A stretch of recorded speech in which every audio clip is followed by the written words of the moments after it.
Bonjour. Dans cette vidéo, nous allons aborder le sujet délicat de l'hypothèse d'une prostitution des matriarches de l'Ancien Testament. Et dans un premier temps, nous limiterons cette analyse au cas du personnage de Sarah, l'épouse d'Abraham.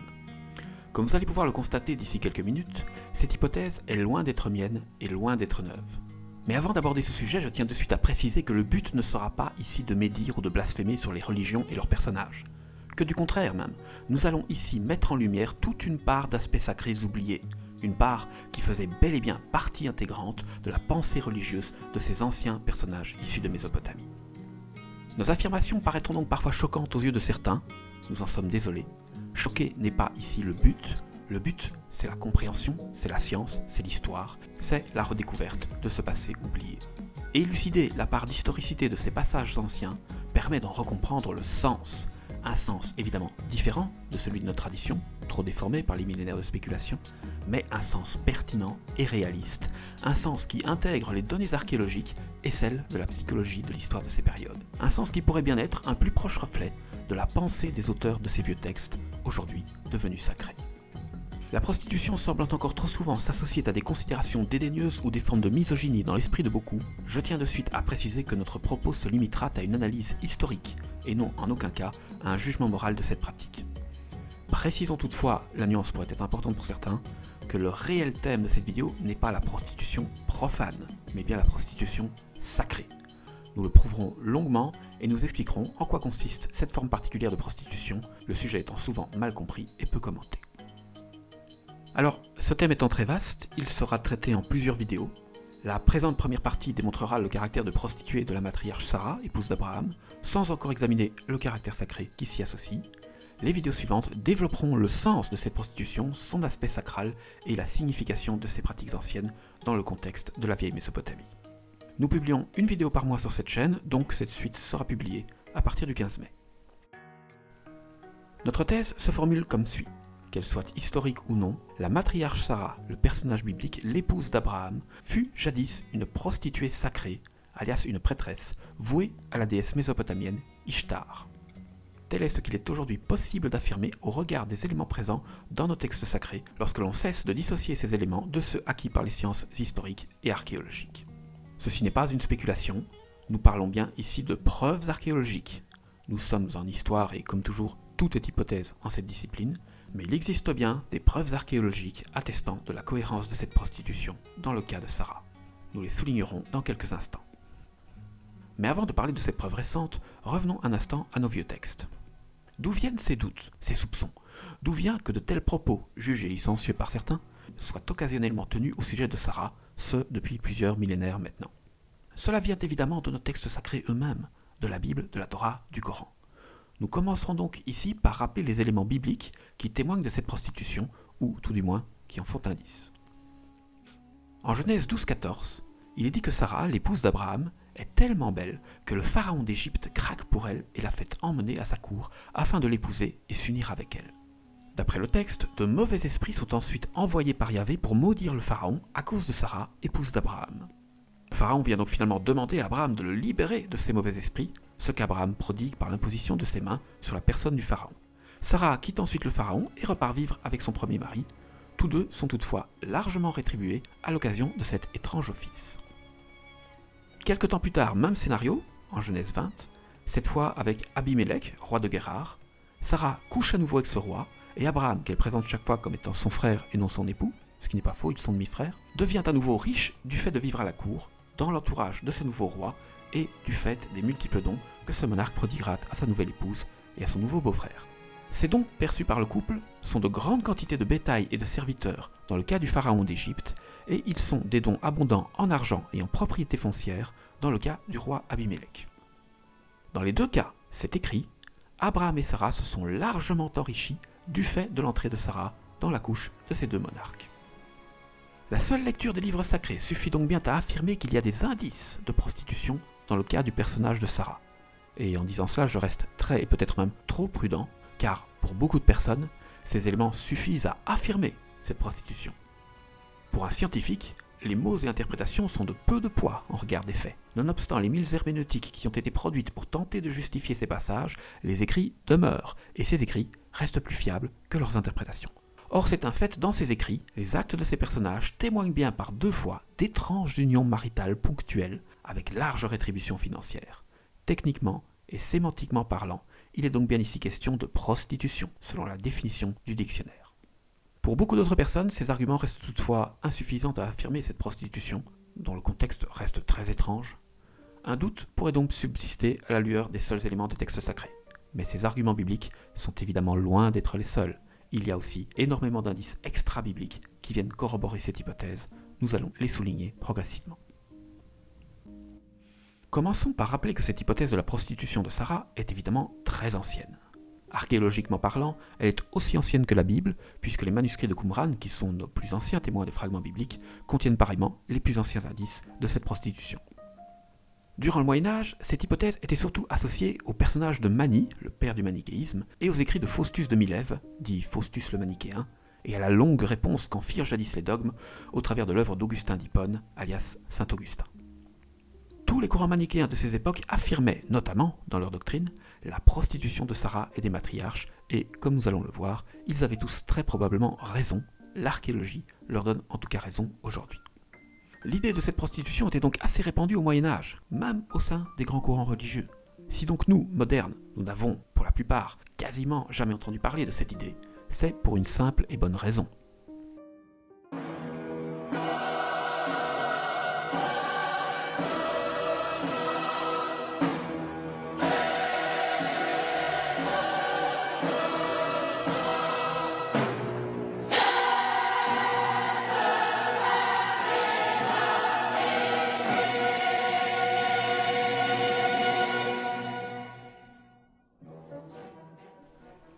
Oui, Bernardo Guy et ses potes sont passés par là. Tous ces courants sont morts, tous leurs adeptes ont été torturés et massacrés. Ce n'est pas une spéculation, c'est notre histoire. Plusieurs siècles d'inquisition dans un millénaire obscurantiste, voilà la principale raison de la disparition globale des affirmations de cette idée.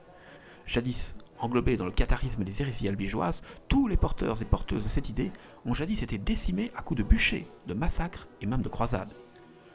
Le fameux « tuez-les tous, Dieu reconnaîtra les siens » du légat du siège de Béziers, les bûchers d'Orléans, tout cela, c'est, entre autres, à l'encontre des porteurs de cette idée-là que ces cruautés furent jadis appliquées. Cette prostitution des matriarches est également pleinement affirmée dans le Nouveau Testament. Pour qui connaît bien le symbolisme, elle est assez clairement affirmée dans le texte de la Révélation, mais ce sujet est trop large, nous le garderons pour d'autres vidéos. Mais, plus platement, ce sujet fait l'objet d'un notoire débat entre le personnage de Jésus-Christ et les membres du clergé pharisien dans l'évangile de Jean. On en reparlera également dans d'autres vidéos, mais à l'époque du Christ, les Israélites sont en train de redécouvrir leur passé mésopotamien. Ils redécouvrent une partie de ce que nous redécouvrons nous-mêmes aujourd'hui grâce à l'archéologie. Ils viennent en effet d'être englobés dans l'Empire romain, et de ce fait, ils ont maintenant accès à des hordes de documents anciens qui leur étaient jusqu'alors inconnus. L'actuelle Syrie, berceau d'une partie de leur passé, est une province romaine à l'époque du Christ. Les érudits juifs ont, à ce moment-là, accès à pléthore de textes anciens. Plus tard, suite aux conquêtes de Trajan, c'est même toute la Mésopotamie et Sumer qui seront intégrés à l'Empire romain. Certes, il y a beaucoup de problèmes politiques en ces temps, mais sur le plan intellectuel, c'est une période de grande stimulation qui commence pour ces régions, d'où les nombreuses remises en question qui la suivront et le foisonnement de nouveaux courants qui émergera à ce moment-là. Donc à l'époque du Christ, ces informations-là, les informations sur la prostitution des matriarches, circulaient. Ce n'est pas moi qui le dis, c'est le Nouveau Testament. Ces informations circulaient et elles faisaient évidemment débat, et un extrait de l'un de ces débats est resté gravé dans nos évangiles. Le Christ ne cautionne évidemment pas les propos des pharisiens dans ce passage, mais il n'en nie absolument pas l'objet. Il s'objecte seulement contre le rejet puritain qu'expriment ici les pharisiens, contre le refoulement et la condescendance qu'ils manifestent vis-à-vis de leur passé et de leurs ancêtres, sous prétexte de cette prostitution dont ils font même sujet de moquerie. C'est un fait, le Nouveau Testament affirme qu'existait bien une question autour de la prostitution des matriarches à l'époque du Christ. Abraham, Isaac, Jacob sont ici potentiellement visés par ces phrases, ils sont tous dits être des fils de prostituées, impliquant évidemment que leur mère, Sarah, Rebecca, s'employait bien jadis à de telles pratiques. Plus proche de nous, le siècle des Lumières a également beaucoup commenté cette prostitution des matriarches et, depuis 3 siècles maintenant, beaucoup d'intellectuels rappellent occasionnellement l'évidence de cette pratique dans les plus anciens temps bibliques, accompagnant souvent leurs propos d'une pointe d'ironie que j'aurais personnellement beaucoup de mal à condamner. Alors évidemment, toute la question revient à savoir si Sarah et Abraham ont réellement choisi de prodiguer ces actes, ou s'ils ont été les victimes de volontés extérieures. et les commentateurs trop croyants insistent évidemment souvent à ce que nous options pour cette dernière interprétation. Ils présentent le patriarche et son épouse comme étant les victimes de ces deux rois, mais comme nous allons le voir dans un instant, cette naïveté du couple est très peu crédible, autant d'un point de vue intratextuel que d'un point de vue archéologique. En fait, d'un point de vue purement intratextuel, cette prostitution n'est à aucun moment condamnée dans le texte de la Genèse. C'est seulement nous qui avons, plus tard, dévoyé ces textes à force de trop de procès d'intention. Nous avons cherché à en faire la source de notre morale moderne, au lieu d'essayer d'en comprendre le sens ancien. Concrètement, la Bible parle de ces actions de Sarah sans en rougir le moins du monde. Les personnages de ces textes assument leurs actes. Ils les revendiquent. Ils ne les cachent absolument pas, ils en ont même fait mémoire en les mettant par écrit. Dans certaines des plus anciennes Bibles, ces passages ont d'ailleurs un titre qui témoigne de ce caractère assumé de leurs actions. Séduction de Sarah sur Pharaon, tel est le plus ancien titre de ce passage biblique. Quant au passage qui traite de l'union de Sarah avec Abimélec, il est titré « Séduction de Sarah sur Abimélec » ou parfois « Séduction de Sarah sur les gens de Guérar » dans d'autres codex. C'est bien le mot « séduction » qui est ici utilisé à plusieurs reprises. La séduction, c'est un acte qui implique la volonté de plaire. Cet acte a toujours été revendiqué haut et fort dans la Bible. On peut d'ailleurs s'assurer de ce caractère volontaire des actions de la matriarche et de son époux par le simple fait qu'ils ont bien réalisé tout cela par 2 fois. C'est écrit, par 2 fois, Sarah sera désirée par un roi et rejoindra sa couche. Par 2 fois, Abraham s'enrichira du fait des riches amants de son épouse. Si c'était accidentel, s'ils étaient des victimes, cette redite serait totalement absurde. Cette répétition nous incite à penser que leurs actions étaient bien volontaires. À ces données anciennes se sont récemment rajoutées toute la part des textes retrouvés à Qumran. Dans ces textes éminemment anciens, il est en effet de très nombreux passages qui donnent des précisions sur la vie des patriarches. Ces textes sont évidemment à prendre avec beaucoup de prudence, plusieurs d'entre eux furent jadis taxés d'apocryphes, non toujours sans raison, mais il ne faut surtout pas sous-estimer la valeur de ces témoignages. Les textes de Qumran parlent de nos personnages bibliques, et archéologiquement parlant, ces textes sont tous beaucoup plus anciens que toutes les plus anciennes Bibles que nous avions préservées jusqu'alors.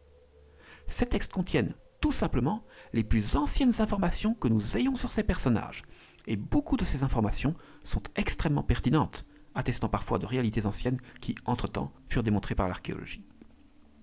Au sein de ces textes, donc, on retrouve plusieurs passages qui traitent de l'entrée d'Abraham et Sarah en Égypte, et de leur première rencontre avec les émissaires du Pharaon. Abraham n'est pas du tout en train de fuir le Pharaon et ses émissaires, que du contraire. C'est lui qui vient les chercher. Il les invite chez lui. Il les invite pour, je cite, « pour parler des affaires et pour parler de Sarah ». Abraham présente sa femme à ses 3 émissaires lors d'une soirée bien arrosée, une soirée dans laquelle il est clairement précisé qu'Abraham fait de multiples honneurs à ses invités, leur offrant une nourriture abondante, des boissons et du vin. C'est dans le contexte de cette soirée-là que Sarah sera présentée aux 3 grands d'Égypte. Et, au vu de la description qu'en feront ensuite ces 3 émissaires auprès du Pharaon, Sarah était très loin de dissimuler sa légendaire beauté lors de cette rencontre. Ce n'est qu'après cette présentation, presque publicitaire, par des intermédiaires influencés, que le Pharaon décide de prendre Sarah pour épouse. Du fait des informations de ces textes multimillénaires, qui se corroborent en tout point aux données de nos textes sacrés, nous pouvons donc enterrer la naïveté et l'innocence de ces personnages. Nous sommes bien dans un contexte de séduction volontaire de la part du couple biblique, et non pas du tout dans l'idée moyenâgeuse d'un kidnapping de la gentille Sarah par le méchant Pharaon. Les textes de Qumran sont clairs. Tout était intentionnel. Il est toutefois faux d'affirmer qu'il s'agisse d'une arnaque, comme s'employèrent jadis à le prétendre plusieurs auteurs du siècle des Lumières. Nous le verrons dans la prochaine vidéo, ce qui est ici mis en place par Abraham correspond à un rituel sacré mésopotamien aujourd'hui bien connu. Des textes sacrés sont d'ailleurs lus par Abraham lors de cette fameuse rencontre avec les émissaires du Pharaon. Je me permets d'insister sur ce point, certes, il y a prostitution, mais ce n'est pas une simple arnaque, comme le crut jadis Voltaire, faute de données archéologiques suffisantes à son époque. C'est dit et répété dans la Bible, Abraham et Sarah venaient de la ville mésopotamienne de Ur, une ville d'origine sumérienne, aujourd'hui très bien connue des archéologues. Nous connaissons aujourd'hui énormément de choses sur cette ville et ses traditions. Sur base de ces 9 connaissances, nous pouvons aujourd'hui affirmer que Sarah fut bien jadis une prostituée. En effet, nous connaissons aujourd'hui la ville de Ur et ses pratiques, nous connaissons ses principaux temples, les cultes, ses rites et son fonctionnement administratif et religieux, et ces connaissances imposent à des conclusions. Le principal dieu de cette ville était jadis le dieu akkadien Sin, appelé Nannar en sumérien. C'était le dieu mésopotamien de la lune. Ce dieu était la représentation même de la ville, son dieu tutélaire, comme l'on disait jadis, et ce dieu avait pour principale fille une déesse qui était alors l'entité la plus vénérée de toute la région, la déesse Ishtar, la grande reine de toutes les prostituées, la plus importante et tenace de toutes les déesses de l'Antiquité, celle qui deviendra, plus tard, l'Aphrodite des Grecs, avant de devenir la Vénus du monde romain. Cette déesse fut, sans conteste possible, la divinité féminine la plus vénérée de toute l'histoire des hommes. Et, à l'époque d'Abraham, la ville de Ur était l'un des principaux foyers du culte de cette déesse de la prostitution sacrée, seulement peut-être égalée ou dépassée par la ville de Babylone, sa seule concurrente en ce domaine. Jadis, c'était dans la proche cité de Uruk que le culte d'Ishtar fut le plus développé. Uruk était le foyer ancestral de ce culte, la ville où cette déesse vit le jour dans leur mythologie. Mais l'aura d'Uruk était depuis longtemps ternie, tandis que la grande cité de Ur venait quelque temps plus tôt de connaître une formidable renaissance sumérienne qui l'avait placée à la tête d'un nouvel empire. Les plus importants temples et les plus importantes prêtresses du culte d'Ishtar trônaient donc maintenant dans cette ville-là, à Ur. En cette ville, la prostitution était commune, banale, extrêmement abondante et extrêmement sacrée.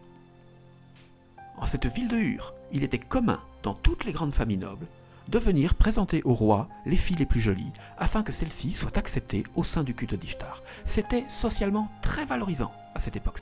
Même le grand roi Sargon, le père fondateur de l'Empire akkadien, avait jadis fait placer sa fille Enoudaana au sein du culte d'Ishtar, là, dans cette ville, à Ur. La majorité des filles de bonne famille étaient jadis placées de la sorte, c'était normal.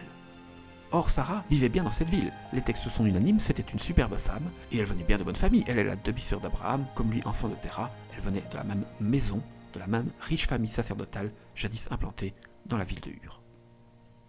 Et l'archéologie nous a également permis d'acquérir quelques informations fiables quant au fonctionnement de la prostitution dans cette ville de Ur. Et une certitude est apparue. C'est écrit « Toutes les femmes stériles étaient jadis toutes systématiquement vouées à la déesse Ishtar. » Je le répète, à Ur, toutes les femmes stériles, sans exception, étaient prostituées.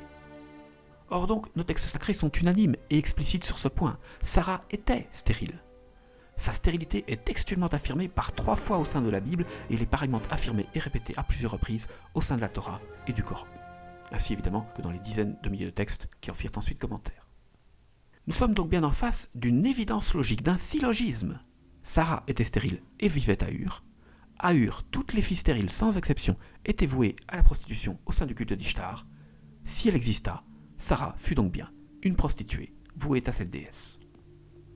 Il est logique, à l'origine de cette tradition mésopotamienne, nous sont même pareillement connus, car ces lois relevaient pour eux du sacré et furent donc régulièrement gravées dans leurs argiles. Cette pratique trouvait jadis son origine en leur texte fondateur, où l'un des principaux dieux avait jadis imposé aux femmes stériles cette place dans l'ordre des choses, afin d'éviter leur inutilité sociale. Faute de pouvoir avoir des enfants, les femmes stériles seraient durablement dévouées au plaisir. Tel fut leur décret. De la sorte, elles ne seraient ni inutiles, ni abandonnées. Elles trouveraient, elles aussi, leur fonction dans la grande machine cosmique des dieux, la matrice de nos civilisations naissantes. Tel était en tout cas le propos de ces textes, le point de vue de ce vieux peuple sumérien, toujours pragmatique au possible. Et pour les anciens Mésopotamiens, ce rôle des filles stériles était une affaire de destin. Il était impossible d'y couper. Toutes les filles stériles, sans exception, étaient vouées à la prostitution. Telle était en tout cas la règle, mais bien sûr, toute règle a ses exceptions, et nous devons évidemment envisager la possibilité que Sarah échappât aux communes règles de sa ville natale. Intellectuellement, nous devons l'envisager. Mais tous les actes de Sarah témoignent au contraire d'une complète conformité vis-à-vis de ces traditions mésopotamiennes, nous assurant que, dans son cas, la règle fut bien d'application. Nous pouvons donc raisonnablement le conclure. Sarah fut bien jadis une prostituée, inscrite au culte de la déesse Ishtar. Je me permets toutefois de le rappeler une fois encore, dans le cas de Sarah, nous le prouverons, il s'agit bien de prostitution sacrée. Cela n'a rien à voir avec de la prostitution conventionnelle. Cette forme de prostitution impliquait évidemment des actes sexuels, mais ils étaient totalement secondaires dans le contexte du rituel dont il est ici question. Nous développerons ces aspects dans les prochaines vidéos. Nuance toujours nécessaire, rappelons que nous ne prétendons absolument pas que Sarah soit un personnage historique. Tel n'est pas le sujet de cette vidéo. À ma connaissance, à ce jour, il n'y a toujours aucune preuve archéologique de son existence en tant qu'individu, comme c'est évidemment le cas pour l'immense majorité des personnes de ces lointaines époques. À ce stade, il nous est seulement possible de conclure que ce personnage tel qu'il nous est présenté dans la Bible est bien pleinement cohérente avec l'ensemble des données historiques et archéologiques de ces époques mésopotamiennes, des données qui étaient encore inconnues de tous il y a un siècle à peine. Sarah correspond en tout point à un cliché ancien d'un type spécifique de prêtresse issue de ces régions. L'existence et l'importance de ce type de prêtresse est archéologiquement démontrée dans la ville d'où elle provient, et il est archéologiquement démontré que la stérilité du personnage impliquait bien sa prostitution dans le contexte historique de ces lieux et époques. Tout ceci ne suffit toutefois absolument pas à comprendre la scène décrite en ce passage biblique. Il y a plus à découvrir, mais comme dit, le sujet est trop vaste que pour être traité en une seule vidéo. Nous vous invitons donc à lire la démonstration complète dans nos livres, ou à en découvrir d'autres aperçus et fragments dans les prochaines vidéos bientôt diffusées sur cette chaîne. Amis chercheurs et chercheuses, je vous salue, et vous donne rendez-vous dans un mois si vous le souhaitez. Merci à tous, et à bientôt. Au revoir.